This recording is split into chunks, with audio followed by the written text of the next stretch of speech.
Jadi yang bu anak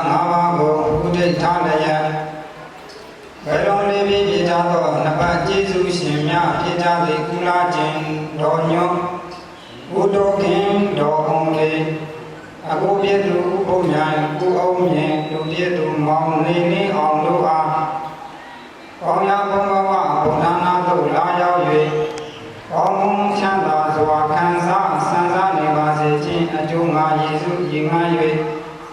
အနိတာတိုင်းဒေသကြီးလောင်းလုံးမြို့နယ်ထိန်တွင်ရွာနေအလူဒါယကသာသနာဒါယကဥယျာဉ်ဝင်အောင်အလူဒါယိကာမသာသနာဒါယိကာမတော်ကျူသိမ့်အာမောင်ထက်ဝေယံမိသားစုတို့ကယံခံရှင်ပြုယံခံရှင်ပြုဘုသူတော်ဝယောဂီဝအလူတော်မင်္ဂလာကိုကျင့်ပပြုလုပ်ကြရာချိန်ခါတမယ၌လောက၌အတုမရှိအမြတ်ဆုံးဖြစ်တော်မူသောဘုရားသည်ဟူသောယတနာတို့လက်ဆုံးဘုရားဖြစ်ရှိဖို့ကတော်ရတဲ့ကောင်းမှုကုသိုလ်ကံစေတနာညာခံရှိပြုလူတော်မင်္ဂလာကိုအကြောင်းပြု၍ရာမရှိသောတန်ဃာတော်များနှင့်တကွာပရိသတ်အပေါင်းတော်ဟောင်းတို့အားဒီမွေအခမ်းစကအလူဒံရာခြင်းလေးဟူသောဒါနကောင်းမှုကုသိုလ်ကံစေတနာအလူဒါယိကာမတော်ကျူသိမ့်မိသားစုနှင့်တကွာအလုံးသောပရိသတ်အပေါင်းတော်ဟောင်းတို့သည်သုံးသွဲသောကလေးရအပဲရှိသွဲရပြည့်ဆိုခြင်းရောက်မှာမကောင်းသောဘေးမကောင်းသောယံမကောင်းသောအန္တရာယ်အတအစီအနောက်အရှက်ဘေးဆိုးရန်ဆိုးမင်းဆိုးစားတဲ့သဘာဝဘေးအန္တရာယ်အမျိုးမျိုးတို့မှာပြင်ဆင်လွင်မြောက်လုံးမြောက်နိုင်ကြကုန်ပြီးလျင်ကိုစီကုန်းကအလိုရှိအလောင်းတအနှစ်သက်ဉာဏ်တို့အပ်သောအသက်ရှည်ခြင်းအစင်းလာခြင်းချမ်းသာခြင်းမောဟခြင်းဉာဏ်ပညာခြင်းအဘိဓုတော်တော်ကောင်းဥစ္စာဘုရားပြာကိုလေးရမချမ်းကျိုးစားပွားများအထောက်နိုင်ကြကုန်သည်ဖြစ်၍သာတိဒုက္ခယာတိဒုက္ခမရဏဒုက္ခကိုဆိုတဲ့ကိုခြင်းနာခြင်းသိခြင်းဆင်းရဲတန္တရာဆင်းရဲဒုက္ခအပေါင်းတို့မှလက်ဆံသိလုံးမြောက်ချုပ်ရည်ရာဖြစ်တဲ့မချမ်းသာဘုချမ်းသာနိဗ္ဗာန်ဆိုတဲ့ချမ်းသာမြတ်ကြီးကိုဘယ်သောအကျင့်လျင်မြန်သောအတိညာတို့ဖြင့်ရာလွယ်ရောက်လွယ်မျက်မှောက်ပြုလွယ်ဉာဏ်ဉာဏ်ကြိုးစားပွားများအထောက်နိုင်ကြကုန်သောသူတော်ကောင်းပုဂ္ဂိုလ်သူပုဂ္ဂိုလ်များဖြစ်နိုင်ကြပါစေကုန်သတည်း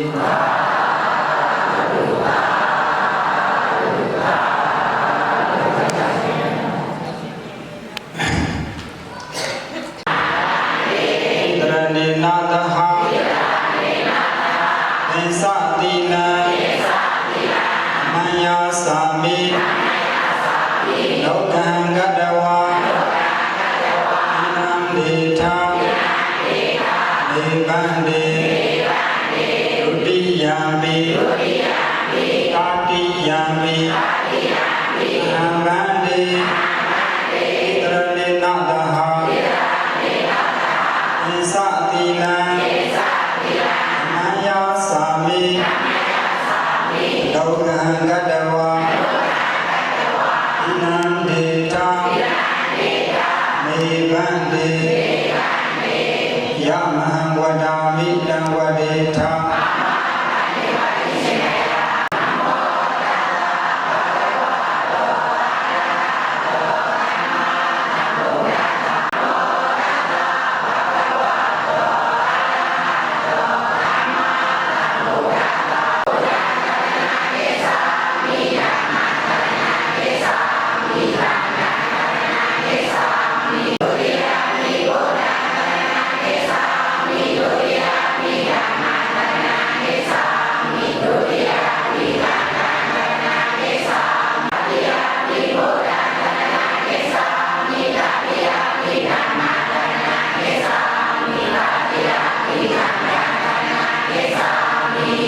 တိတရဏဂမနံပရိပုံဏံ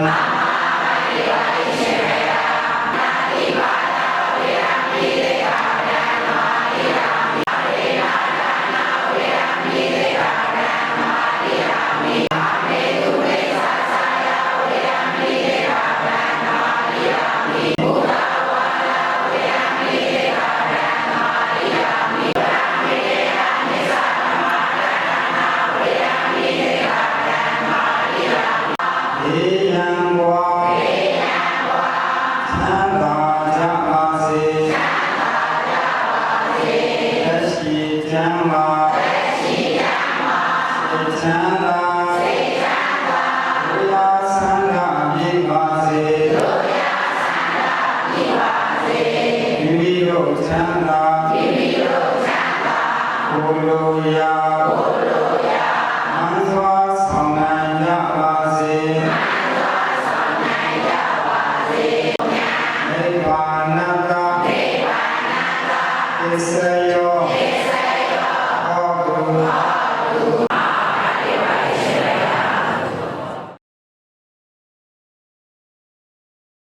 ယောယောတိတိဖြင့်နာယုမာလာကြပါဘုံတော်သွားတော်မူလာကြဘုံတော်ဆရာတော်သံဃာတော်ရှင်များတို့ဗျာအာရုံတော်ပရိသတ်အပေါင်းဘုရောဟောရဲ့အပေါင်းမှာပြန်မစုတရားလေးပါးနဲ့ခင်ခါခါဖြင့်တရားဟောဖို့ပရိတရားဒေသနာတော်များကိုသမဏနိနမစာရေးမေတ္တာတော်ရာဘုံတရားဘုံနာငါကိုညာတော်နိမိတ်တံသုံးနာတော်ဘဝတော်သာမင်္ဂလာတော်ကာတော်ဆုံးဖြတ်တိုင်အောင်ပရိတရားတော်များကိုရှိမြတ်ပြီးတော်မူကြပါစို့ဆရာတော်သံဃာတော်ရှင်များတို့ဗျာ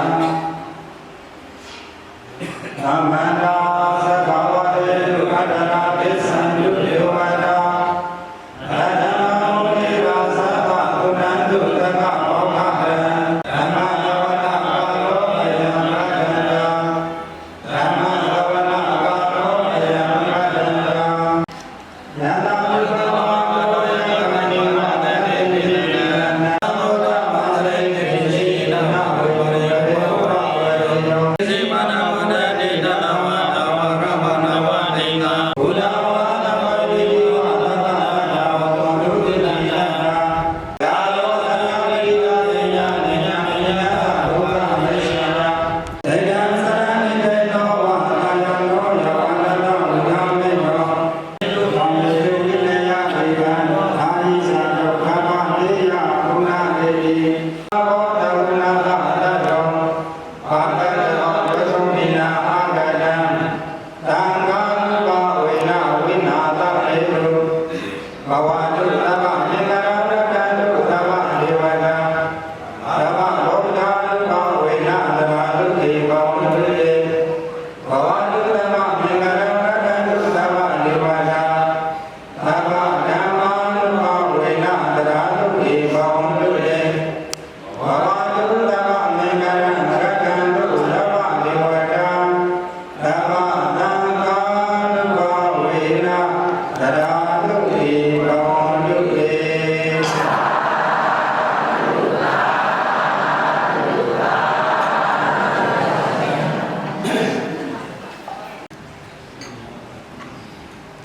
ဉာဏ်မနာကိုမိတို့သမာယနဲ့ပြောရည်และပြည့်ရပုံကြီးကြောင်းလေးပြီးတော့ထားကြည့်ရနားနေပါလေဒီနာမတော်ရဲ့1569ခုနှစ်ဟောတာတဲ့1389ခုအစုံနာမည်ကျော်လေးရဲ့15ရက်5လ2025သာဘာပတိနေ့မှာနာမနာမဘာဘုရားကမဆင်ရဲ့ပရမေကြီးပြောတဲ့မိဘများနဲ့ဒီဘုရားနာမဆေမျိုးနာဒီတို့အားဘုရားချမ်းသာကြရာကိုရောက်ရှိရာရှိခံစားစံစားနေပါစေခြင်းပြုမှာယေရှုဒီမှာ၍အရုဒ္ဓယေဝပြုရဝင်အောင်အရုဒ္ဓယေကာမတော်တည်တဲ့တာပြေသူမောင်ထက်ဝေယံဒီနာသူတို့ကဒီမောင်သူဆောင်၍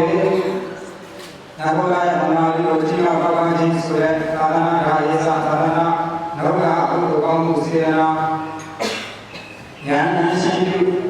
ဘုရားတော်ယောဂီဘောအရုတော်မင်္ဂလာဝိကြီးကိုစီရင်မှပြုတဲ့နေမှာဓမ္မကဏ္ဍအနေအားဖြင့်အာရုံတော်သူရှင်ရဲ့ဒေသအပေါင်းတော်ကောင်းတို့အားဝါမာလည်းနာစီတော်နာပုဂ္ဂိုလ်မြတ်စွာဘုရားရဲ့ဟောကြားတဲ့ဉာဏ်ဓမ္မဒေသနာတွေကိုသိနိုင်ပြီးတော့လည်းဓမ္မကဏ္ဍပြုရင်လူရှင်မှမနာစွမ်းတဲ့အာရုံတော်ဒေသအပေါင်းတော်ကောင်းတို့အားယနေ့ခေါ်ရကားလေးတဲ့ဓမ္မကဏ္ဍအခါမှာလာတဲ့မဟာနန္ဒတေချီဘုရားဝတ္ထုကိုအခြေခံ၍ဟောကြားတဲ့အချိန်ရှိခိုင်လုံလာစာဆိုတဲ့တရားဓမ္မဒေသနာကိုဒီနေ့နာယုံနာတာ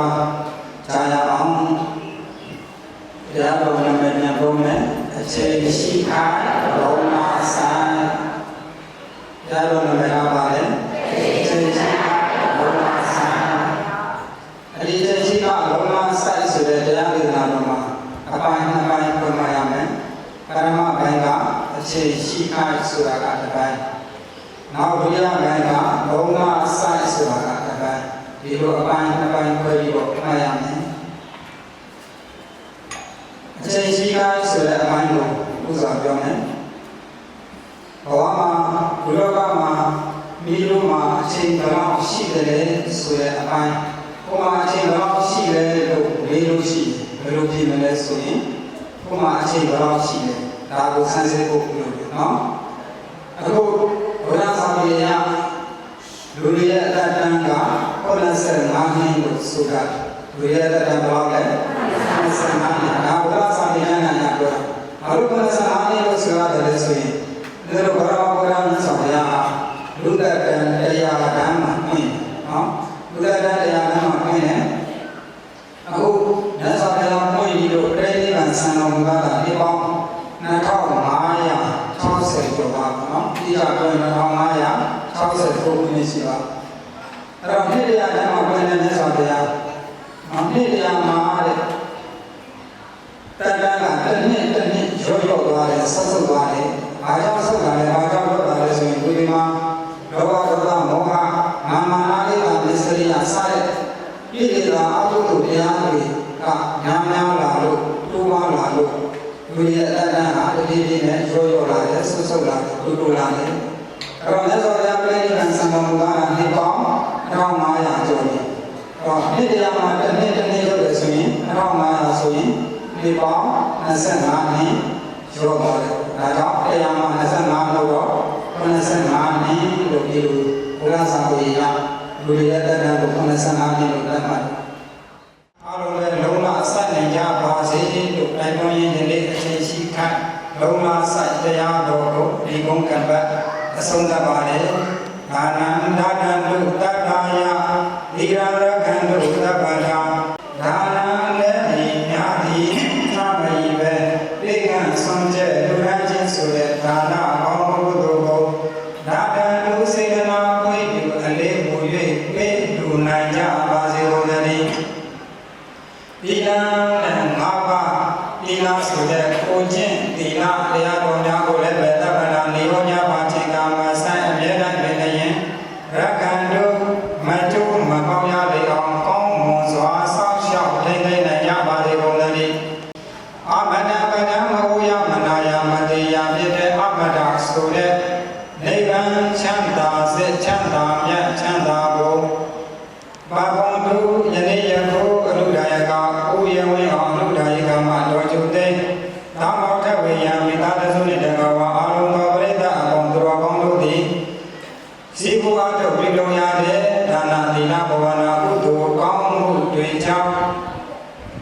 အချိန်မကြာကိုစီကိုငါရရှိရောက်ရှိနိုင်ကြပါစေကုန်သတည်း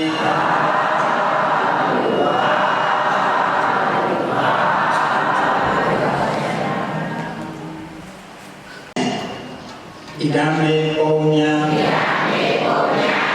နိဗ္ဗာနတသစ္စယောဟောတုဣဒံဣမံပုံညာဘာကံဘာပိတုအာစရိယဒီနာအဘဒဒနံအဘဒေဝဒါနံဘာစေမအရှင်ဘုရားအဒီတော်များသည်တတ္တာသီလသံဃာပညာလေးဖြာတရားအညီထားလျက်ယရနာသုံးတန်ကံနှင့်ကံအကျိုးဒီငါမျိုးကိုယုံကြည်ပါကုန်၍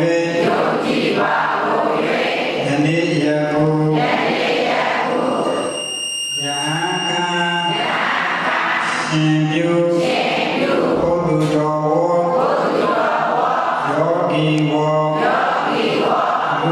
မင်္ဂလာလူတော်မင်္ဂလာ၌တရားအမှုရှိသောအာတော်အရှင်မြတ်တို့အားအမြတ်စွာသောဘောဇင်အာတဘဝတ္ထုအစရှိသောဘုရားဝေယပြတို့ကိုစကဘုဒ္ဓံသောဘာကိုဤအံဘာကိုဤတရားယကုတိတော်တို့စီမူအားတော်လိုရတော်အာနာကောင်းမှုဒီနာကောင်းမှုဘာဝနာကောင်းမှုအစုစုသည်ဒုက္ခခတ်တဲ့ပြင်းလို့ငြိမ်းရာဉာဏ်နိဗ္ဗာန်တော်ရောက်ကြောင်းရာကြောင်းယေရှုအတော်အပန်းသည်မန်စွာမသွေပါစေသာဝေယနန္ဒရာ၌จิเลတမြအာနာပတ်လောအဘေစသောစီယအပေါင်းဘေးရန်အပေါင်းဘဝတို့နှင့်သောခါမြတွေ့မှကြောအဆိုရှိတိုင်းဘာတိုင်းသောသုတုစုမြတ်စိစိဥစ္စာဝိယရဏသူတော်ကောင်းတို့သည်သာဝါစတိုင်းတရားပိလယေအန္တရာခယေရှောပမ်းမြပါလို၏အရှင်ဘုရားဒီနာကောင်းမှုဘဝနာကောင်းမှုအစုစုတို့၏အဘိုးဘာကမန္တန်မြကိုအထူးအားဖြင့်ဝေလုံးနေကြကုန်ပြီးသောဘုရားကျင်တော်ညွန်ဘုရားခင်အောင်မေဘုရားမြတ်ဘုအောင်မြင်မောင်နေနေအောင်တို့အားဥစွာပထမဘုဒ္ဓအမြတ်ဘုဒ္ဓအမြတ်ဘုဒ္ဓအမြတ်ပေဝေငါပါ၏ထိုပုဂ္ဂိုလ်တို့သည်ဘုဒ္ဓအမြတ်ရရှိကြ၍ဝမ်းမြောက်မှုမောအာနုခေါ်ဆိုရ၍ဘုဒ္ဓချမ်းသာသာနိုင်ပါစေသာဘုရားဘုဝါစကြသောဘဘုဝါဆရာဓမ္မဘုညာတိဣဆွေသင်္ဃဟာအောင်းတော်အလကာဘဘုဝါဆရာဓမ္မဘုညာတိဣဆွေသင်္ဃဟာအောင်းတော်အလကာကြွာလာပရိသတ်အများတို့အားလည်းဘုအမြတ်ဝေငါပါ၏ဘုမာဆောင်ကြဘုဆောင်နာဘုဆောင်နာကောင်းဆောင်နာဘုဆောင်နာဒီဆောင်နာသာသနာတော်ဆောင်နာ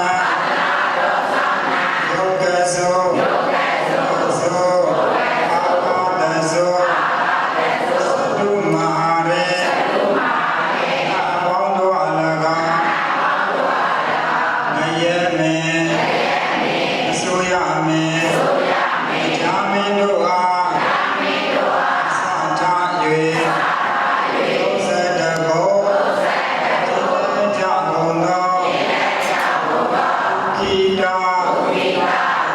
တာသတ္တဝါမန္တညာအန္တတို့အားရ၍စိတ်နှံပြောင်းမာကြသည်စိတ်နှံပြောင်းသံသာကြသည်ကြပါစေကုန်တည်းဝတ္တုံတရေပန္တုအာထုနေတတေအမှုဒီပါစေတည်းအာ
ပြမရတွေဝေးလို့ကွာစုတွေလည်းမတောင်းပဲပြေပါစေ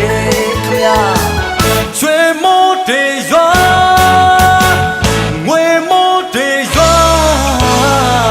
ဒီနေ့ရပြပန်းစားတိုင်းပြည်လုံးချမ်းသာလေဗျာပြမရတွေဝေးလို့ကွာစုတွေလည်းမတောင်းလည်းပြေပါစေခင်ဗျာအလောက်ကခွေလာတွေပွင့်လန်းကြပါစေ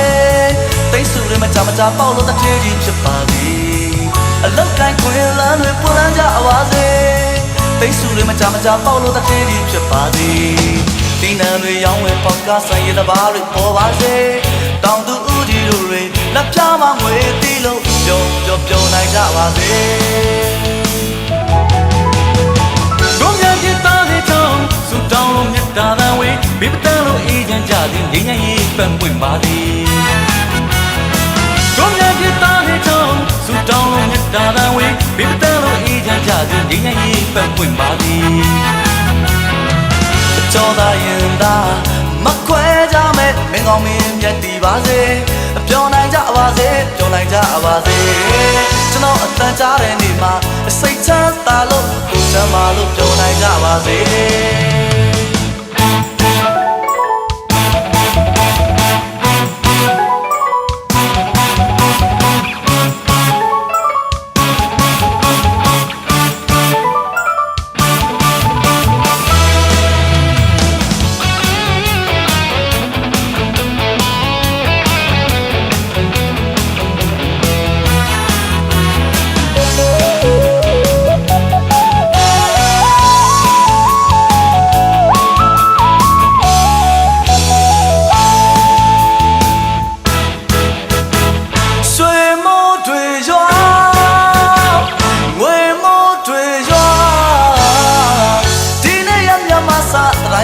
ချမ်းသာစေဗျာပြပရာတွေဝေးလို့ကွာစုတွေလည်းမတောင်းပဲပြေပါစေ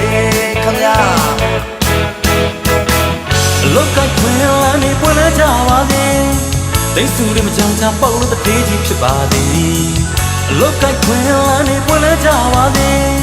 တိတ်စုတွေမကြောင်ချပေါက်လို့တထေးကြီးဖြစ်ပါသည်ဒီနံတွေရောင်းဝယ်ပေါက်ကဆိုင်ရတဘာတွေပေါ်ပါစေဟိုတောင်သူကြီးတို့တွေလက်ပြမငွေတီးလို့ပျော်နိုင်ကြပါစေတို့များပြသားတွေကြောင့်ဆူတောင်းလို့မေတ္တာတန်ဝေးဘယ်မ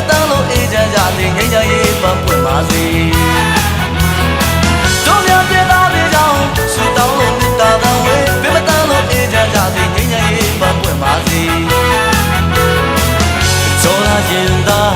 မကွဲချမဲ့မင်းကောင်းမင်းမြတ်ဒီပါစေပြောနိုင်ကြပါစေပြောနိုင်ကြပါစေကျွန်တော်သက်သာတဲ့နေမှာစိတ်ချတာလို့ဘုရားမလို့ပြောနိုင်ကြပါစေ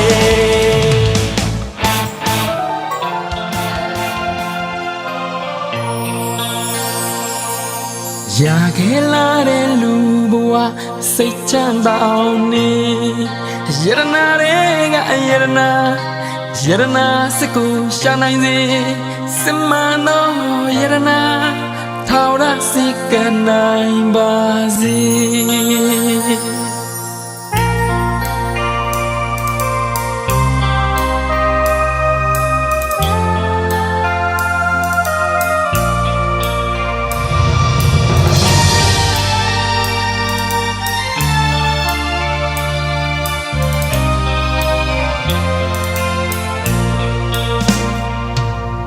ရာခဲလာတဲ့လူဘဝ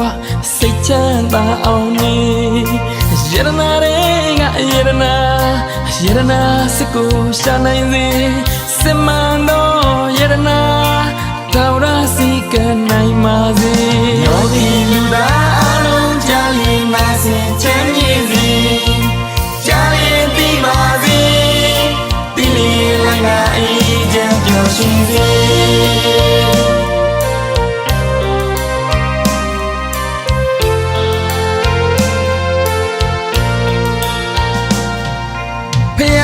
ဆိုတာလုံးစုံအလုံးအကုန်လုံးသိတဲ့လမ်းညွန်သူတရားဆိုတာဘဝအလားညွန်ကိုရှောက်ရမယ့်လမ်းမှန်ယူပန်းကားဆိုတာဒီလမ်းကြောင်းပေါ်ကိုယ်တိုင်ရှောက်လို့သူတစ်ပါးတွေ့သူယရနာသုံးပါးသည်ပူဇော်ထိုက်ကပူဇော်စေယောဂီလူသားအလုံးကြာလီမစင်ချမ်းမြေစီကြာရင်ပြီးပါစေငါအေးချမ်းပျော်ရွှင်စေ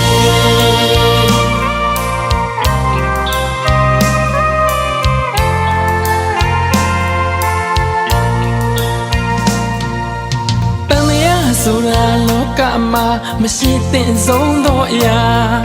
အနေနဲ့များတန်လျာရှိရင်ဆင်းရဲမှုတော့ကြုံရမှာ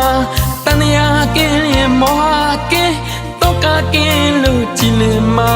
လောဘဒေါသကင်းစင်စေကိုရတာသမီးတွေယောဂီလူသားအလုံးကြာလီမစင်ချမ်းမြေစီကြာရင်ပြီးပါစေတိလီလငါအေးချမ်းပျော်ရွှင်စေ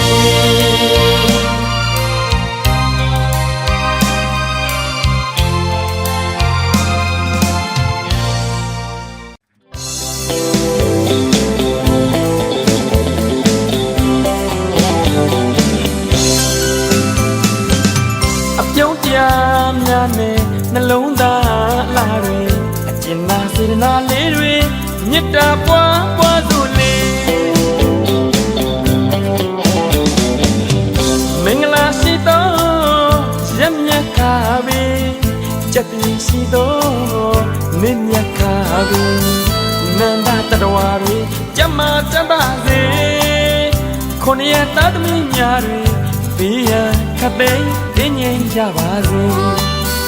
စိတ်ပဝင်နှလုံးဆွင်ပြုံးအေးချမ်းကြပါစေ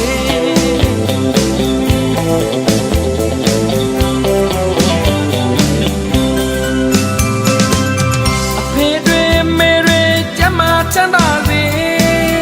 အကိုတွေမတွေကျမ်းမာချမ်းသာစေညီလေးညီမလေးများနဲ့အားလုံးပြည့်စုံစေမိသားစုတိုင်းကျမ်းမာချမ်းသာစေစံလူအေးစီဒိတ်ထမ်းသမျှတွေစိတ်ကြံအောင်ကြပါစေစိတ်သွားတိုင်းကိုပေါင်းတို့ရစန္ဒပြေဝနိုင်ပါစေ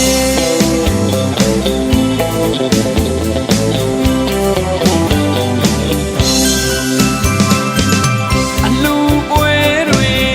အောင်ပါစေမင်္ဂလာပွဲတွေလည်းအောင်ပါစေ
နဲ့နှလုံးသားအလားတွေအကျဉ်းသာစေတနာလေးတွေမေတ္တာပွားပွားစို့လေမင်္ဂလာရှိသောရမြတ်ကားပဲကြက်ပြေရှိသောမိမြတ်ကားပဲအနန္တတရဝါတွေကျမချမ်းသာစေကိုယ်ရဲ့သားသမီးများတွေဘေးရန်ခပ်သိမ်းအင်းငြိမ်းကြပါစေစိတ်ကိုယ်ဝင်နှလုံးရှင်ပြုံးအေးကြကြပါစေ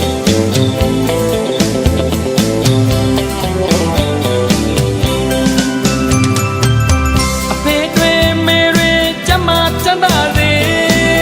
အကိုတွေမတွေကျမချမ်းသာစေညီလေးညီမလေးများနဲ့အလုံးကြီးစုံစေမိသားစုတိုင်းကျမချမ်းသာစေ